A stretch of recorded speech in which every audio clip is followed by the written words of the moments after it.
I left to care for my sick daughter, returning to find the HOA had bulldozed my family's century-old farm to build a tourist train through our crops. They thought I'd surrender until I uncovered documents proving their multi-million-dollar headquarters was illegally sitting on MY land. When I did next destroyed their empire, turned their office into a veteran sanctuary, and left their smug president speechless. Want to see their faces when I locked them up forever? This revenge was sweeter than harvest season. I inherited my grandfather's 50-acre farm when he passed away 5 years ago.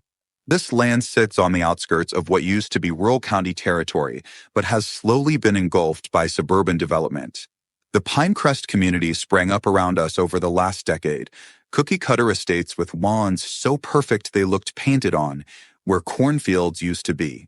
When they established their HOA, they tried repeatedly to force me to join, claiming my eyesore of a farm was bringing down their property values.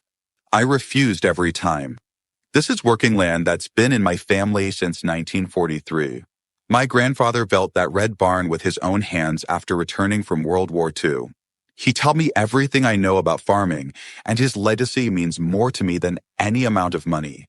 The problem started small: complaints about my tractor being too loud in the mornings, citations for my overgrown vegetable garden that they claimed violated some county ordinance, demands to paint my barn a more appropriate color than the traditional reg. I ignored them all. I wasn't part of their HOA, and they had no jurisdiction over my property. Then Rebecca Winters became the new HOA president, a polished executive in her late 30s with sleek business suits and a corporate background. She saw my farm as nothing but an obstacle to her vision of suburban perfection. During her campaign for HOA presidency, she explicitly promised to solve the farm problem and frequently brought her right-hand man Richard Thompson, a retired corporate lawyer in his 60s, to do her dirty work. Thompson would come by with friendly suggestions about how much developers would pay for my land. He'd leave brochures for retirement communities, implying the man my age shouldn't be working so hard. But this land isn't just property to me. It's my heritage, livelihood, and my home. No amount of harassment would make me sell. Last fall, I had to travel out of state for 3 weeks to help my daughter after she had surgery. Before leaving, I noticed surveying equipment near my property line, but thought nothing of it. BHRA was always doing landscaping projects on their side of the boundary. Big mistake. I returned to find a literal train track cutting through my eastern field, connecting the HOA's clubhouse to their newly built Heritage Center on the other side of my property. They constructed a small tourist train that would carry residents and visitors between the two attractions, right across my land. The tracks cut through my best topsoil where I'd been growing sweet corn for the farmer's market. They'd removed nearly an acre of crops without permission and installed not just tracks, but decorative lighting, benches, and signage explaining their historic significance of Pinecrest's agricultural past. The irony would have been amusing if it wasn't my livelihood they were destroying. When I confronted Winters at the HOA office, she smugly produced paperwork claiming they had legal easement rights based on an obscure county ordinance. She said they'd sent proper notification, which I'd supposedly ignored. The certified letter had supposedly been delivered while I was away. The train adds character to the neighborhood, she said with a dismissive wave of her manicured hand. It'll increase everyone's property values by at least 15%. You should be thanking us. When I mentioned they destroyed my crops, Thompson chimed in from the corner of the office. We'll compensate you for the market value of the corn. Can't be more than a few hundred. He slid a check across the table that wouldn't even cover my seed costs, let alone the lost revenue. I immediately called my lawyer, Sam, who confirmed what I suspected. Their permits were based on falsified documents. They doctored old property maps and exploited my absence to rush the construction through. But unwinding this legally would take months, if not years, of expensive litigation. They're counting on you not having the resources to fight this, Sam explained. It's a common tactic with these aggressive HOAs. They know the legal system favors those with deep pockets. That night, I stood on my porch watching that ridiculous train making its first test run through my field, feeling utterly violated. The red and white cars gleamed in the sunset as they rolled through what should have been my harvest. How many more battles would I have to fight just to keep what was rightfully mine? There had to be another way to fight back. That's when I started digging through my grandfather's old records stored in metal filing cabinets in the barn. Grandpa was a meticulous man who kept documentation of every inch of our land. He'd fought his own battles with developers back in the 70s and had learned the hard way to keep impeccable records. I spent hours reviewing yellowed deeds, survey maps from the 1940s, and correspondence with the county. In the back of a drawer, I found a folder labeled Northeast Corner Dispute 1968 that caught my attention. Inside was a detailed surveyor's map with handwritten notes from my grandfather. As I studied it under the lamp at his old desk, my heart began to race. I just stumbled onto something that could change everything. The small parcel of land where the HOA had built their main office, the very headquarters from which Winters waged her war against me, wasn't actually part of the original development tract. Due to a surveying error decades ago, that quarter acre technically belonged to our farm. Grandpa had noticed the discrepancy when the first development started, but had never pursued it since the land was just a wooded corner at that time. The documents showed that when my grandfather allowed an easement for county water lines in 1968, the surveyor had incorrectly marked our property line. The subsequent developments had used those incorrect markings, but the original deeds told a different story. I called Sam first thing in the morning and sent him scans of everything I'd found. He spent 3 days researching county records and comparing them with my grandfather's documentation. I can hardly believe this, Sam said when he finally called back, excitement evident in his voice. That your grandfather's records check out. Through a quirk of legal oversight when the development was first permitted, that land was never properly transferred. According to county records, that parcel still legally belongs to your family's farm. So I own their headquarters? I asked in disbelief, my mind racing with the implications. According to these records, yes, he replied. They've been operating on your land for 7 years without knowing it. The HRE built their office there in 2018, but they never did a proper title search going all the way back to original farm boundaries. Can we prove it definitively? I asked, not wanting to get my hopes up. Yes, that we need to file for a corrected survey with the county and formally establish your ownership. That will take some paperwork and filing fees. We'll need to keep it quiet until everything's official. An idea began to form, one that would either end this conflict once and for all or escalate it beyond repair. Either way, I was tired of being pushed around. Sam, I said, feeling a surge of determination, let's keep this between us for now. I need time to plan this carefully. As I hung up the phone, I looked out my window at the train making another test run through my field. Instead of anger, I felt something new, the calm certainty of having finally found leverage. That night I couldn't sleep, kept thinking about what my grandfather would do in this situation. He wasn't a vindictive man, but he believed strongly in justice and community. The HR had shown no regard for either. They'd steamrolled over my rights, destroyed crops, and treated me like an inconvenience to be eliminated. By morning, I knew exactly what I wanted to do. It would be a gamble, but sometimes you have to risk everything to protect what matters most. If this worked, it wouldn't just solve my train problem. It might actually create something good out of this whole mess. Sam helped me quietly file the proper paperwork to formally establish my ownership of the office parcel. We kept it completely under wraps, paying extra filing fees to expedite the process. While the paperwork was processing, I visited the Veterans Rebuilding America office downtown. It's a charity I'd supported for years. They provide housing assistance and job training to homeless veterans. My grandfather had been passionate about supporting fellow veterans, and I'd continued his tradition of donating part of our harvest each year. Maria Jenkins, their director, was surprised when I asked for a private meeting. I have a rather unusual proposition, I explained once we were in her office. I told the whole story, the HOA's harassment, train tracks, and my discovery about the office property. If I were to donate a building to your organization, could you put it to good use? Maria's eyes widened. Absolutely. We've been looking for a new administrative space for months.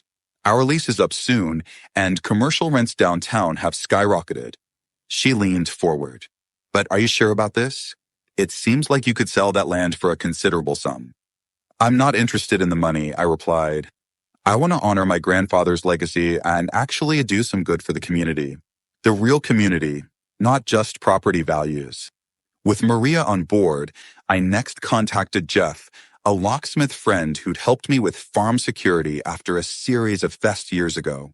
He agreed to be available on short notice once my paperwork cleared. The final piece was to review the HOA's own bylaws, which Winters had brandished against me countless times.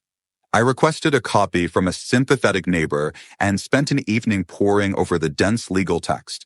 Buried in Section 12, Paragraph 7 was exactly what I needed. The association must conduct all official business from its designated headquarters as registered with the county. Another clause specified that board meetings could only be held in alternative locations during temporary emergencies, not exceeding 14 days. Every night that week, I'd stand on my porch watching that train run through my field, using my anger to fuel my resolve. Each passing day brought me closer to turning the tables. I ordered a large custom banner to be printed and arranged for a photographer from the local paper to be coincidentally passing by at the right moment. When Sam called to confirm the paperwork had been processed, I felt the first real sense of victory I had in months. "It's official," he said. "You're the rightful owner of that parcel. I've emailed the final documentation, and hard copies are being delivered tomorrow morning." I called Maria and Jeff, setting our plan for Saturday morning when I knew the HOA would be conducting its monthly property inspections. "Are you absolutely sure about this?" Sam asked one final time. "Once we do this, there's no going back." I thought about my grandfather, the 3 generations of my family who had worked this land, and about the arrogance with which the HOA had dismissed it all. "I've never been more certain of anything," I replied. On Saturday morning, I arrived at the HOA office at 6 a.m. before anyone else would be around, with my paperwork in hand and a sheriff's deputy I'd arranged to be present as a witness. I met Jeff, who quickly changed all the locks on the building. "You're sure about the legality of this?" the deputy asked, reviewing my documentation one more time. "Yes, sir," I replied. "This building is on my property, and I'm exercising my rights as the legal owner." We posted the legal ownership documents and notice of donation on every door. By 8 a.m., the Veterans Rebuilding America volunteers had arrived, and we mounted large signs reading, "Future Home of Veterans Rebuilding America" on the building, along with American flags and the charity's logo. Maria arrived with a dozen volunteers, all veterans in the organization's t-shirts, who began taking measurements and discussing renovation plans right on the front lawn. Some carried clipboards, others brought coffee and donuts, creating a festive atmosphere of purpose and community. By 9 a.m., when Winters typically arrived to start her weekend HOA inspection rounds, a small crowd of curious neighbors had gathered. The local newspaper had gotten wind of the generous donation to veterans and sent not just a photographer, but a reporter as well. Winter's face when she pulled up in her luxury SUV was a study in disbelief. She sat frozen behind the wheel for a moment, staring at the transformed building with her mouth slightly open. Then she stormed toward the entrance, only to find her key wouldn't work. When she spotted me standing with Maria and the veterans, she charged over like a bull, her designer heels clicking furiously against the pavement. "What the hell do you think you're doing? This is HOA property," she shouted, her perfectly maintained composure cracking. I calmly handed her the certified documentation. "Actually, Rebecca, this parcel has always belonged to my family. Check the surveys. I've simply decided to donate it to a worthy cause." The sheriff's deputy stepped forward. "Ma'am, I've reviewed the paperwork. It appears to be an order." As the color drained from her face, I couldn't help adding, "Perhaps next time you'll think twice before building a train track across someone else's property."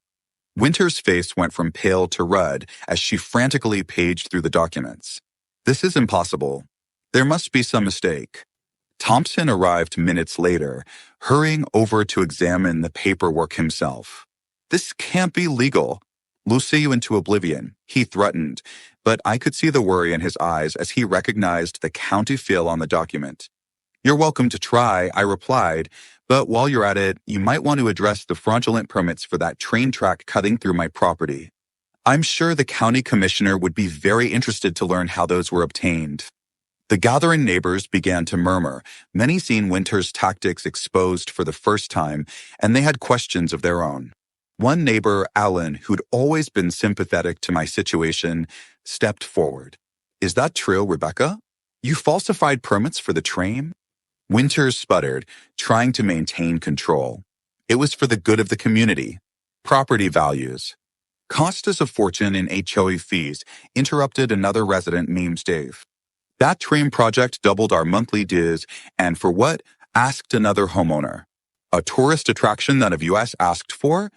The reporter was capturing everything, asking Winters pointed questions about both the train permit and how the HOA had failed to verify property boundaries before building their headquarters. No comment, Winters kept repeating, but her face told a different story. Thompson pulled Winters aside, whispering urgently as the situation spiraled out of their control. She kept glancing at me with a mixture of rage and disbelief. Meanwhile, Maria was introducing the veterans to neighbors, explaining their mission and how the building would help and expand their services. The mood among residents was shifting from confusion to interest and even support. We'll be offering job training programs, Maria explained to the gathering crowd, and our veteran support groups will be meeting here weekly. My son served in Afghanistan, one neighbor mentioned. Is this program open to all veterans? Absolutely, Maria replied. We're here to help every veteran in need. By afternoon, Winters had called an emergency HOA meeting at a member's house since they no longer had an office. I wasn't invited, of course, but Ellen texted me updates. Total chaos, her first message read. Half the board is threatening to resign. The next update was even more telling. They're checking financials now.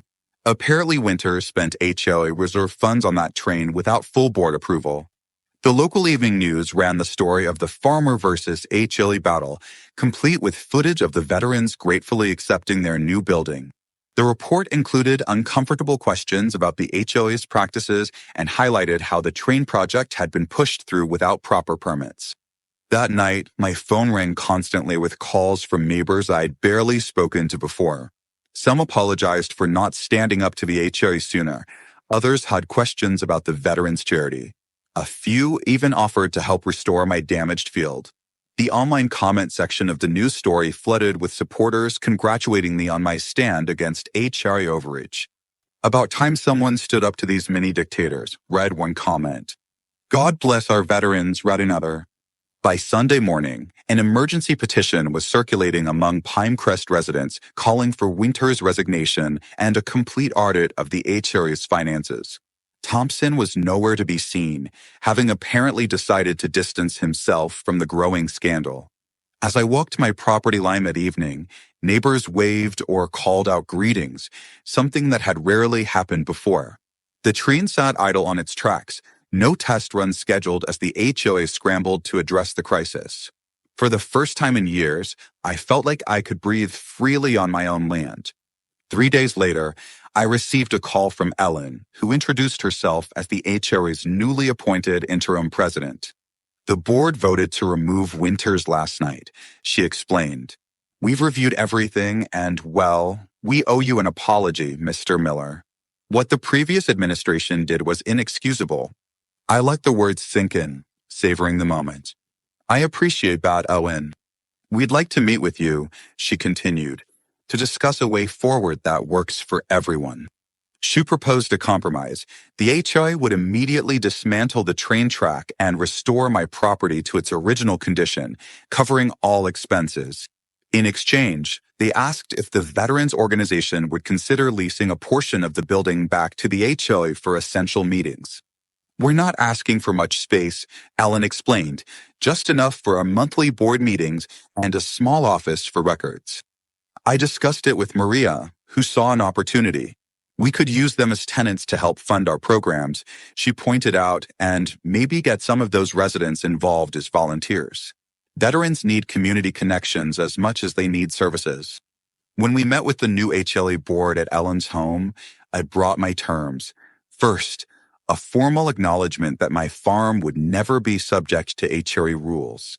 Second, a binding agreement that the natural boundary between my property and Pinecrest would be designated as a heritage agricultural zone that couldn't be developed or encroached upon. And third, the HOA would match every dollar of rent they paid with an equal donation to Veterans Rebuilding America. Ellen looked at her fellow board members, who nodded in agreement. "Those terms are acceptable," she said, extending her hand. "We want to be good neighbors, Mr. Miller.